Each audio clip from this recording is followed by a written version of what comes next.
From ancient times and on every corner of our planet, man has believed in a god, or many gods, that created the universe and the life in it.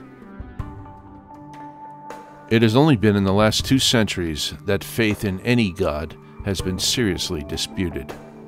But despite what today's media and cultural elite might claim, belief in an intelligent creator is on the rise once again. Is God real? The answer to this question has become fairly obvious, and not just for the religious.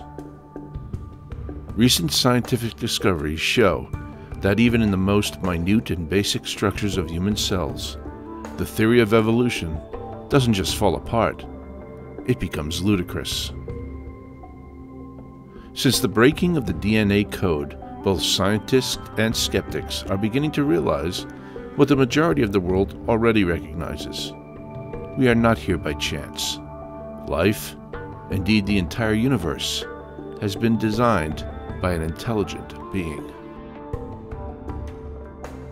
In his monumental work, The Origin of Species by Means of Natural Selection, or the Preservation of Favored Races in the Struggle for Life, Charles Darwin acknowledges, if it could be demonstrated that any complex organ existed which could not possibly have been formed by numerous, successive, slight modifications, my theory would absolutely break down.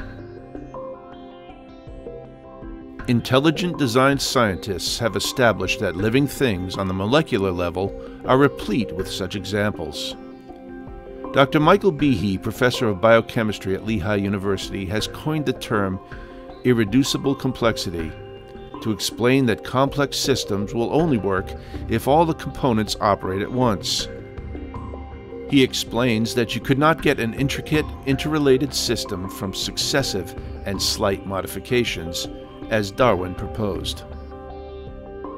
Behe states, many molecular systems in the cell require multiple components in order to function. I have dubbed such systems irreducibly complex. Irreducibly complex systems appear to me to be very difficult to explain within a traditional, gradualistic Darwinian framework, because the function of the system only appears when the system is essentially complete. The bacterial flagellum, for example, has some 40 working parts, all carefully coordinated and interacting together. By removing any of its essential components, the whole mechanism ceases to function.